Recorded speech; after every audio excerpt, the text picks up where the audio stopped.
So you had a birthday a few days ago. I did. Did you have a good Uh, day? it was a good day. Run of the mill. I mean, it's not a mile marker kind of birthday. Although even if it were, I don't think, I wouldn't, be any different. But it was, 38. So that's just sort of like I feel like if there's any birthday that's like, you know, kind of just like you know, Mm-hmm. the definition of a meh birthday Mm-hmm. is definitely 38. I would So. agree with that. I would agree with that. It's not super notable. Are you like I feel like there are people who are like big birthday people, and then there are people who are like, I don't want to even talk about my birthday, or I don't want to talk about aging. Like, for different reasons, they may not want to talk about it or acknowledge it. Where do you fall on like the birthday spectrum? I'm happy that it's my birthday. I really don't want anybody to wish it happy birthday to me. Like I don't want the attention. That's more or less it. Like it's like, oh, it's my birthday. Like, okay, this is kind of like something for me. But like I don't really like, the texts, which I love. If you're hearing this and you texted me on my birthday, I really do appreciate it. But then I start getting like anxiety of like having to write back to everybody and thanking people, and like even on social media now, like when you get like messages about like happy birthday, like I don't know what the appropriate etiquette is, whether or not to like it or say thank you. And then if you say thank you to somebody who you're more close with, to people who think they're close to you and you don't personally thank them in the post, do they hate it? Like this is, I don't get, I get very uncomfortable with the birthday etiquette stuff. So like yeah, I'm definitely more of like a happy it's my birthday, but like would just rather me know it and not have to, have all of the happy birthday praise showered upon me. That's me. I'm a little weird when it comes to that, though. All right, a little life hack from Aunt Michelle, everybody. A few years ago, I took my birthday off of all of my social media profiles that I could remember Really? because of this exact. I mean, there could be like, now that I'm saying this, I'm like, it probably is still like on LinkedIn or something. So I like forgot about it. But I was feeling the same way. I was like, there are people that I became friends with on Facebook like the year that Facebook came out. So maybe it was like, someone that wasn't even in my high school class, but just like that went to my high school. And at that time, everyone was just friending everyone that they knew. Hmm. And I feel like there is this weird, pressure, and like I never quite know what the expectation is, like you just said, to like, how do you respond to these birthday messages? And I was like, you know what? I'm just going to like take this pressure away. I feel secure enough with myself at this point in life that like if the only people who remember my birthday on their own are like my, even if it's just like my immediate family, like that's enough for me. I don't need, I kind of like, I had to say this to myself. I was like, there are going to be people who you consider to be good friends who, some people are just not good about remembering birthdays, or they don't have it written down or whatever. And I'm like, I'm okay with that. It made me feel freer. I don't always do this every year, but a lot of times we'll post like on social media, like a little Instagram, story or something that like shows us celebrating. And then of course, if those messages come in, I say thank you. But it really, Right. I felt like it kind of narrowed it down to the group that I felt like I could respond to those people. I always find that the atmosphere in which you're finding out about that it's somebody's birthday, like within a social media realm, your response to that, finding out that it's that person's birthday and where you find it out, is always like very apropos to what it would be if it were in real life. Like if I happen to be on Facebook and I see that it's a friend of mine's birthday, like I might be more inclined to just be like, "Hey, happy birthday," like and mean it, right? Mm-hmm. Because they're a friend. Mm-hmm. And then you go on like LinkedIn and it's like, wish John Jones a happy birthday. And you're just like, oh, who cares that it's John Jones's birthday? And honestly, if I were at work and I work with John Jones and somebody said, oh, it's John's birthday, we're having cake in the break room, I'd be like, oh, who cares about John's birthday?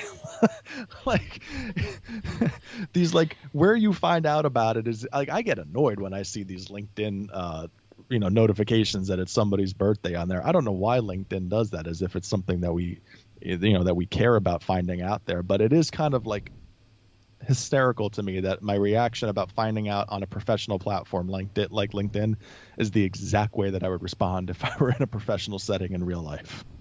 Yeah, I'm with you on that. Not that I have a lot of like professional coworkers in the sense that you do, but it's too much. It's all too much. But definitely like when it comes to birthdays, it almost like it cheapens it. I mean, maybe this is just my perspective, but anytime I'm getting, happy birthday Facebook messages, I'm always just like, they saw that it was my birthday and like that's nice. I appreciate that they're taking time out of their day to like Right. wish me a happy birthday, Right. but like they're not thinking about me again until the next year when that pops up again. I know that you said that you don't like to make a big deal about your birthday, but like for yourself, do you do you like reflect on like the age you are or like where you're heading or like how you've changed since your last birthday? Yes, and no. I'll tell you where it did sort of like make me think this year was people who have been in my life for a while. I had more than I can count four that said to me, "I can't believe you're 38," which was like the first time that made me feel old in like the grand scheme of life. I always thought my secret to life was just like not thinking anything is ever different and just sort of and just sort of being like, like I feel the same at 38 as I did at 24. Like nothing is really so like I'm sure I'll feel the same at 75 as I do at 38. Like I'm probably famous last words, but I don't feel like it. Go ahead. You Can seem I? like you want to say No, something. I just wanted to ask, were those people all your age or like born in the same year as you? No, slightly older, but not like my parent or something like Okay, that. Like okay. friends that I've known, but like for a while, but were probably a little older than I am. Okay, I'm asking because I had a similar thing happen this year. So I turned 40 this year. I mean, you know that, but for the audience. I was in the And video, I remember. you were in the video. We'll Yeah. we'll circle back to that. And so my like three best girlfriends from high school are I'm the oldest of us and like not by much. We're like the three of us are really just like weeks apart and then one's birthday's in October, but I felt like all of them said that this year, but I feel like they always all kind of say that like I can't believe you're this age and or like I can't believe because I just had an anniversary like I can't believe you've been married 15 years because I think they're kind of like looking at it through the lens of like them seeing me probably like the same as we were as kids. I mean, I've known all these people since we were like, like 6, 7 years old. And then looking at themselves and saying, like, how could I, if they're that age, that means that I'm going to just about to be that age. And like, how is that possible? Hmm. Yeah, I think, and then it gave me a reason to be like, wow, is this like, I felt old. It was the first time that I felt like I'm getting older. But back to your original question, I do feel like I've always been, I've always found myself in like that old soul kind of niche, I guess. So like, even at a younger age, I felt like I always was older than I was. The things that I liked, the music that I liked, a lot of that always made me feel older. So like I think mentally I could always picture myself as like someone who might have been in his mid 20s but definitely acted more like in his mid 40s. And now that I'm like approaching 40, I think there's that realization of like, okay, yeah, like the things that my interests and the things that I like are starting to match up with like actually how old I am. I think consumption habits have slowed. I've found that to be something that I've seen over the last year where, there was this need to feel, to be on the cutting edge of this and that. And, even though the things that I tend to enjoy are probably more stereotypically older than I am, I think I still enjoy trying to learn about new things and, whether it's industry related or whatever, and trying to make sure that I have a handle on it. I found myself kind of drilling down more as I've gotten older into like the so what of stuff, right? So like, instead of like the thing that you want to learn, you want to understand like why does the thing exist? And typically what I found is like the underlying reason, like whether it's a new social channel or whether it's a new show, or like what is it about the theme of it that I find myself attracted to, and is that more of a comment on who I am as a person? Is it in line with who I am as a person versus chasing whatever the next thing is that I want to consume just for the sake of consuming it? I found myself more grounded, more rooted, I feel like. I think one of the things that like I've consistently heard in my life from people who are older than me is that the older you get, like you care less about other people's opinions, and you're just like, whatever you want to do in your life, you just do it and you don't care, all the way up until I know that I feel like there are so many jokes about kind of like, older ladies or like older gentlemen who just say things and you're like, I can't believe you just said that. But they're like, what do I have to lose at this point? I'm just going to like say what's on my mind. Right. And I love the thought of like eventually, getting to that point.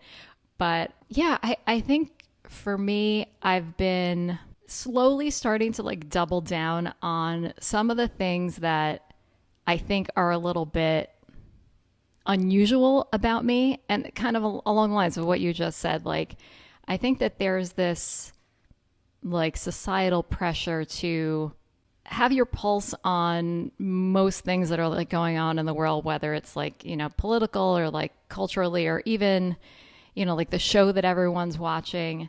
And I don't know, the older I get, I'm just like, you know what? I'm going to watch recorded Broadway shows on TV, like as my entertainment.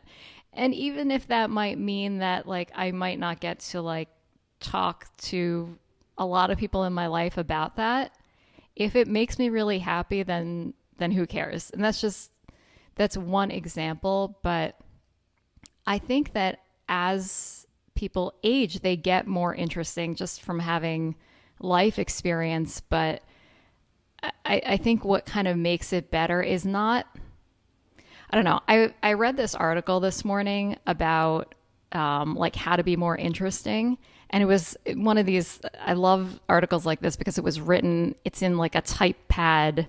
And it was written like, let me look at the date on this, in 2006. It's not like SEO rich. There are no ads in it or anything like that. I'll link up to it. But one of the first bullet points is that the way to be interesting is to be interested. So you have to be like interested in everything that's around you, good at noticing things, good at listening. And if you find people and things interesting, then they'll find you interesting. And I definitely agree with that. And as I was going on, I was enjoying some of the other pieces of advice he was giving, like go to a coffee shop and like listen to someone's conversation. I'm like, oh, I do that all the time. A lot of the things that he was saying, I was like, oh, I feel like I naturally am a curious person and tend to do things like that. But one of the things that he didn't really talk about in the article that I was thinking of and thinking about being a more interesting person is just like becoming more comfortable with yourself in your own skin, and allowing yourself to like indulge in some of those more unusual interests or even your unusual tendencies and just not caring. We always are so quick to like say professionally and personally, right? Like we always, we talk about them as if they're two different things, as if it's like you're putting on a mask professionally, right? So you act a certain way, but personally, these are the things I do outside of work. And it's like, I don't feel like I'm any different personally versus professionally. I feel like I'm pretty much the same, but I probably have stupidly over the years thought about my development from a professional standpoint as if trying to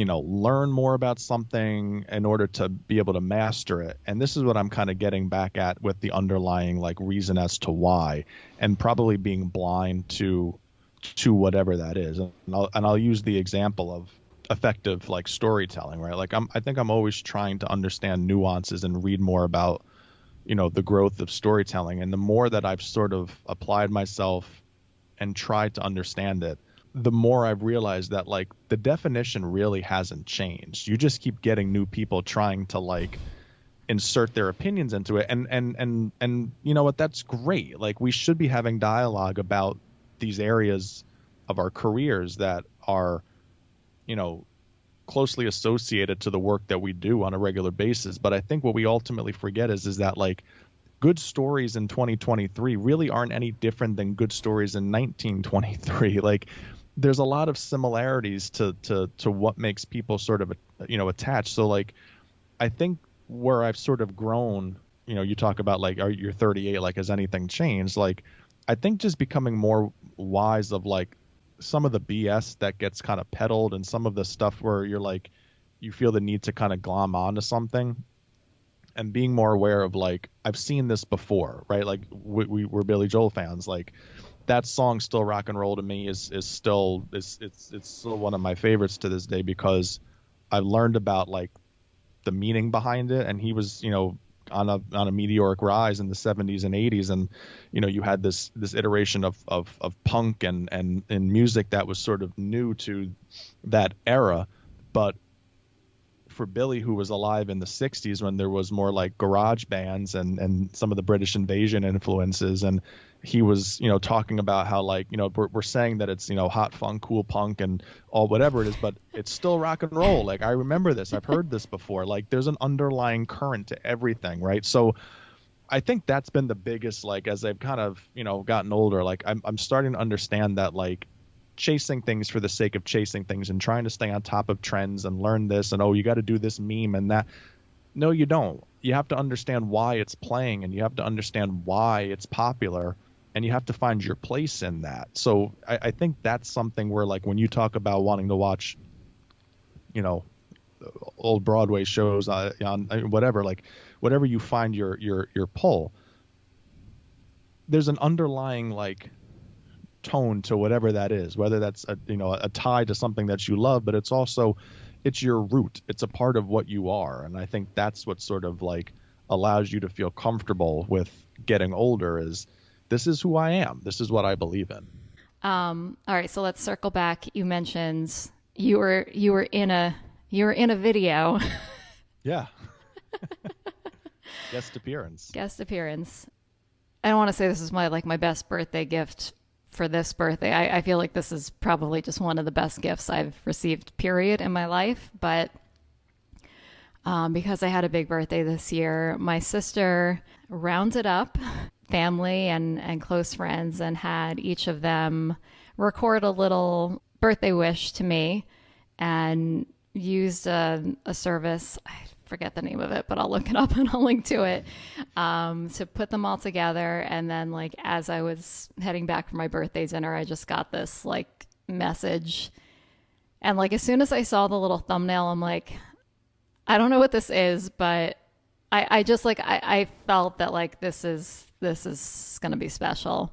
In thinking about this idea of, like, really leaning into who we are, in addition to, like, loving that this was, like, a snapshot of my life right now, but also the way that everyone kind of, like, chose to deliver their messages, which were very, you know, unique. And I think, as much as I know that there were people who submitted those videos who were, like, extremely uncomfortable with that request, because people get very self-conscious when they have to, you know, to go on video. But in a way, like, it made it more special. But I loved just, like, seeing everyone's take and the way that they present themselves, what they chose to say, because it was fair. I mean, you know better than me. I think the directive, I think, was pretty open-ended. Yes. It was, I got a text from your sister, shout out Laura, to follow this link, always legit when you get a text like that. And like, oh, I'm sure this is, yeah. Seems completely on the up and up. And, you know, record a message for your birthday. And And yeah, it was definitely like, one of those like it was like allow this service to access your camera, and then like it was the whole, but it worked out very well in the end. But it was just, there was an open-ended request, share what you feel like you want to share, and whatever you would want to say, and we're going to put this together. And I was just honored to be a part of it. So yeah, it was fun to do. And yours was perfect. It was exactly you. And you you were obviously more comfortable on camera than than a lot of other people, but like I said, like I think that kind of made it sweeter in a way to like kind of like see that discomfort, but know that people were like willing to jump through all those hoops of the camera access and all of that regardless. It made me feel so loved, of course, but also just like so lucky to have this group of people in my life, and that all these different people are like coming from all these different places, and like I was really able to see that uniqueness in everyone. And something you get to keep forever. I mean, you just have access to forever, which is well, if you pay $14.99 a month to continue. No, I'm kidding. I'm kidding. Laura ended up sending, like, I was like, tell me I can. She popped the $15 for it. I was like, tell me I can download this instead of just having to like go to this link to see it. And she ended up just like, I guess she had downloads of just like all the individual ones, so I just have them saved in a folder now. How many plays has mine gotten? It's one of those things that like, I don't know if you ever feel like weird about this, but I almost like, I wanted to have it, but like, I don't know that I'm ever going to go back and watch them. I get that completely. Yeah. It's like a keepsake kind of a thing, and that's fine. It's, I feel like, I don't know what it is, but going back and rewatching them, maybe I'm just uncomfortable with people saying nice things about me. I'm like, I can only do this once. But yeah, I don't, or it's going to make me sad that time has passed. I'm sure that like a psychologist could really unpack the reasons, but I have this strong aversion to rewatching them. I wonder about that. I was looking at old portrait videos and things like that of Ryan last night, like 2019, 2020, 2021. And, I had the thought about just how easily, and it seems so stupid because our whole lives are basically on that phone, but how easily accessible these moments are versus what we sort of had access to 20, 30, 40 years ago, where the amount of effort it took to maintain photo albums, let alone like putting them together and putting things in and pasting them or taping whatever you did, and then putting them away. And then when you needed to go get them and look at something, you had to go find it and pull it out, and like in order to find something. And like, I know it's such a silly thing to say, because like in a click of a couple of buttons or an app, like you can pretty much get anything. But I wonder how much, whether it's a good thing or a bad thing that we have such access to those memories whenever we want them. And I'll tell you why I say it's a bad thing, because like the past, and we talk a lot about nostalgia on our show, but like the past and those connections to moments, like they had a place like on a shelf, like it was there. Whenever you wanted to, every so often you could go get them. But now you'll get an email about on this day, or you'll get a notification if you log in your Photos app about, like 3 years ago today. And it's always in, like the past is always in your present. And I don't feel like that was always the reality that we sort of experienced, not, 20 years ago or so. And I don't have an answer to whether or not it's a good, I mean, I would love to have the discussion, but like whether or not like that's a healthy thing, or whether it's an unhealthy thing for us to just be able to have those memories, those moments, people that we weren't expecting to show up in our, I'll get photos of my mom still, and it's like, it's great, but it's also like sometimes you're like, and like you kind of like go down like this spin where you weren't expecting to, versus like, let me go pull up photos of my mom from this photo album from 1980, whatever, like it's just like it's there. It's always there. There's no sort of like filter on whether or not you can single out, select out, or a moment from your past, a photo from your past. Oh, that's really interesting.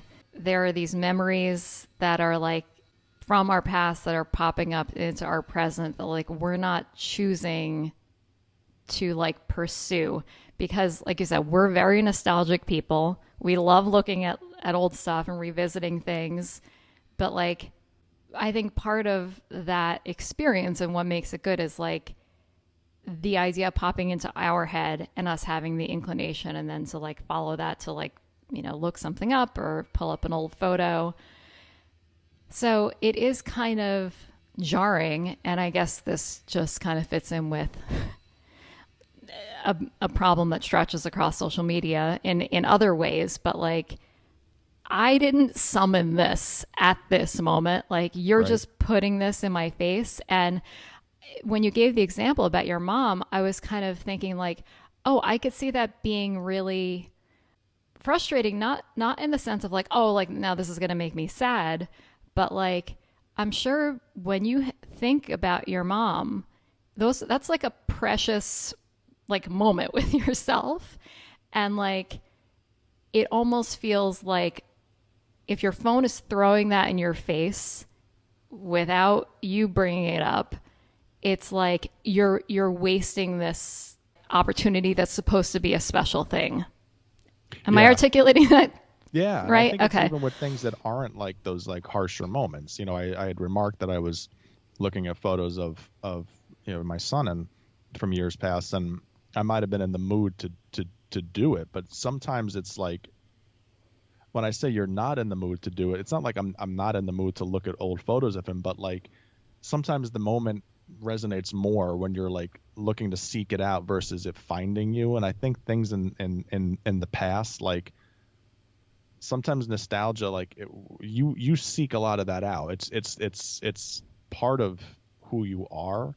So when it's sort of thrust upon you when you're not expecting it, I feel like that can lead to this conflict of feelings. Like, I think about these sort of similarities between photo albums on a shelf or in a drawer somewhere that you would pull out every so often. I could think about going to my grandmother's house and being like, can we look at old photos? But that used to be like once every number of months. Like it was never this like regular, like let's go get the albums and go down memory lane. And I don't get the sense that she was doing that when I wasn't there either. So there was a little bit of a purpose to it, but still you were seeking out that connection, that experience. And that's why I just wonder, like with our whole lives, like my entire son's life is on, photo wise is on my phone. Like it's great. I could pull up any photo that I want at any point in time.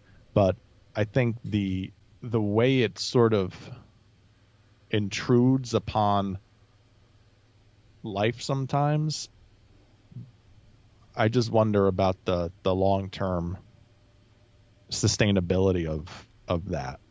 I think we talked about this in another episode, but also just the notion of there are so many that they're less precious. Like when I think about albums, because same thing. Like I always love looking at old family albums, but like you can remember like specific shots versus like, okay, modern day you may have like favorite shots or like you guys may have framed printed, but it's almost more of like you remember like the day or the event more than like a specific snapshot, because you may have like 10 different versions that were taken within like a like a few second time span.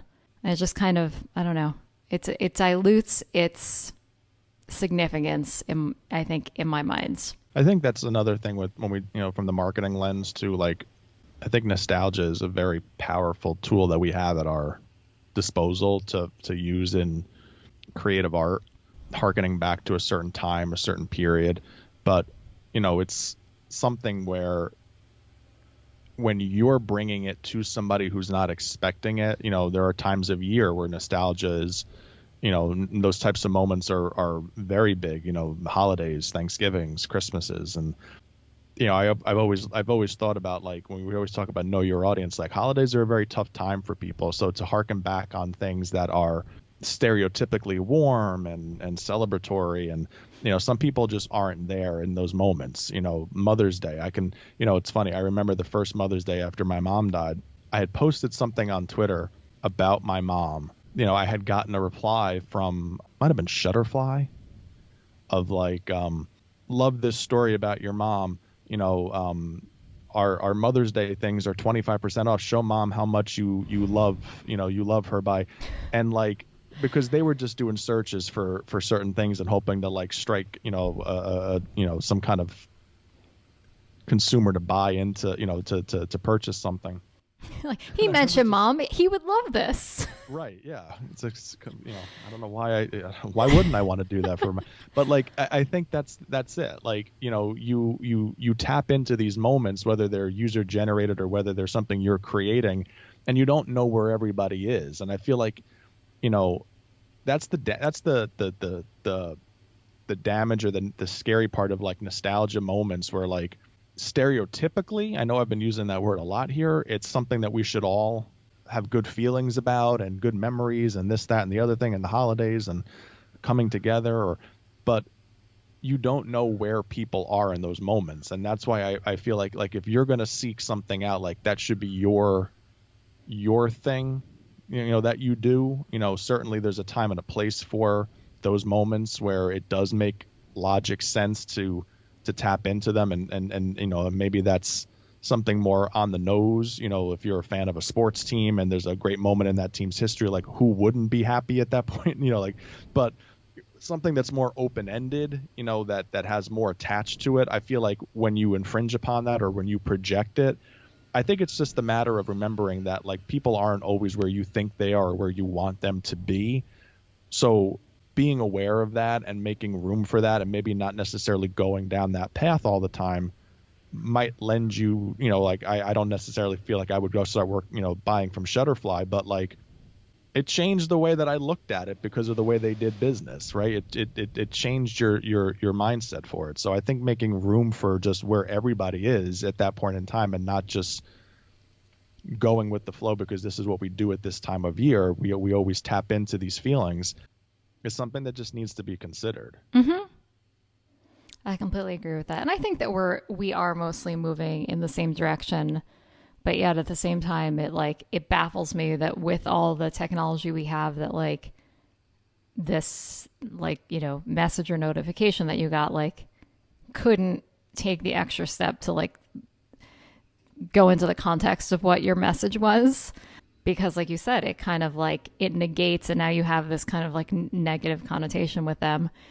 But I think that part of it is also on us. And I'm not trying to sound like harsh when I say this, but because it's a lot to like play goalie to stuff like this. Sure. With all the stuff that's coming at us. But, kind of going back to where we kicked off this conversation with me taking my birthday off of all of my social media profiles, that was like a form of me saying like, this is too much noise. I can take this step to like curate the messages that are going to come my way on my birthday. And I think we do have more options now to mute and unfollow. And I do think the algorithms are getting better on their own to like deliver the kind of content that we receive. But anytime we have the energy to do so, like give yourself that gift, like take the 2 minutes or whatever and like update your preferences, because otherwise like there's nowhere to hide. Like even you saying like your photos app is not social media. It's just right. Like that's your camera and your album. But yet even those are being like thrown in your face. Well, they're all looked at as the same. Yeah. Right. So like, and as much as we've relied on technology to try to delineate between the two, it can't always know where you are in that moment. It doesn't know how you're going to react to something. Mm-hmm. So, I think your advice about putting in some of those those guards or putting in some of those boundaries, so to speak, might make it a more enjoyable, consumption process. I get it. Like, I know that people are always like, oh, you could always mute, you could always unfollow, but like, it's a lot to have to even do that constantly. Yeah, it does feel like it's like it feels like it's late 90s, early 2000s, like pop-up blockers, right? Where you're Yeah, you oh my try to, God, like, great close out as many example. windows as Yeah. possible. But yeah. Like we're used to having to like bat away a constant barrage of like notifications and suggestions, but it's not it's not healthy. It really is not. Even the conversation we had was it last week now or 2 weeks ago about back to school and those types of ads that you see around back to school, and you're just like, there's a lot of anxiety that exists in school systems, both by students and teachers, and I'm sure more than just that. And it's like, you can't, just because that's what you associate back to school being, with everyone dancing and singing, and that's not how people feel. And you don't know the damage those visuals do to have to conform to a certain style that you don't feel like you fit in. And I think that's going back to your birthday porn about like, what do you learn about yourself? Like, you learn what's true to you and how you want to operate, but it feels not fair to have to sort of like endure other people's, other entities' visions and beliefs and having that be the common refrain when it's not the reality, and you feel like you have to sort of justify your way of being versus what is commercially played out. And it just makes you feel bad. You're kind of like, this is, especially in the sense of like a commercial, being sent out to thousands, if not millions of people are going to see this. It was intended for that many people to see it. And the message is like, this is how you should feel about this situation.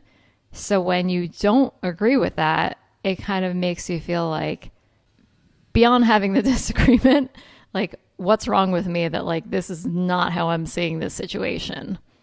Right.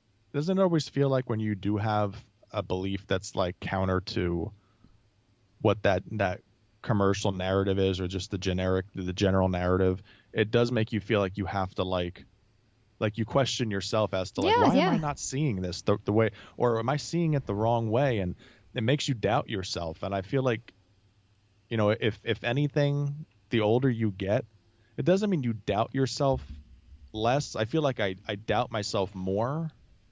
And maybe that's sort of the... Oh, I feel the opposite. I don't feel... I gotta clarify that. Like, I feel like I have more questions about things. Like, you feel, like you see more people being more definitive with how you should do this. Well, just, black and white. And it's not black and white. We know that. So I feel like it opens up more to a dialogue and a conversation, which I think is healthy.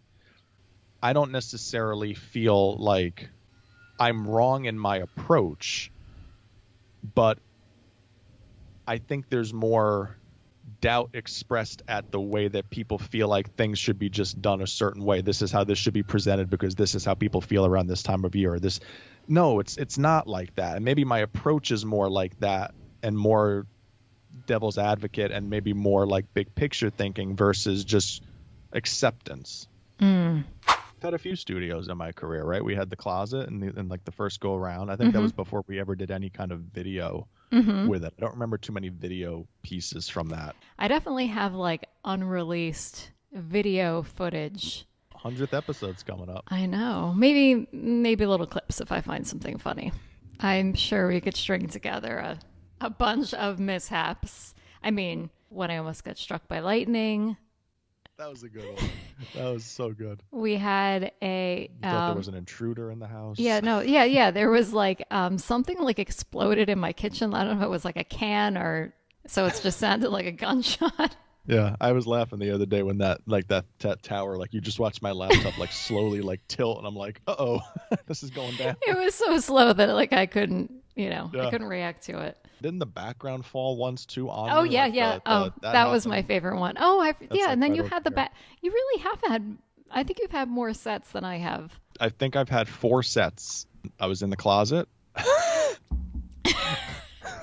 The stained glass closet. Yeah. That's right. Yep, yep. The confessional. I was against a wall on the far side of this room originally, and then I moved in front of the room dividers for a while, the Hollister set, Yes. and now I'm back on Studio A over here. Yeah. So But yours lighting always looks better than mine.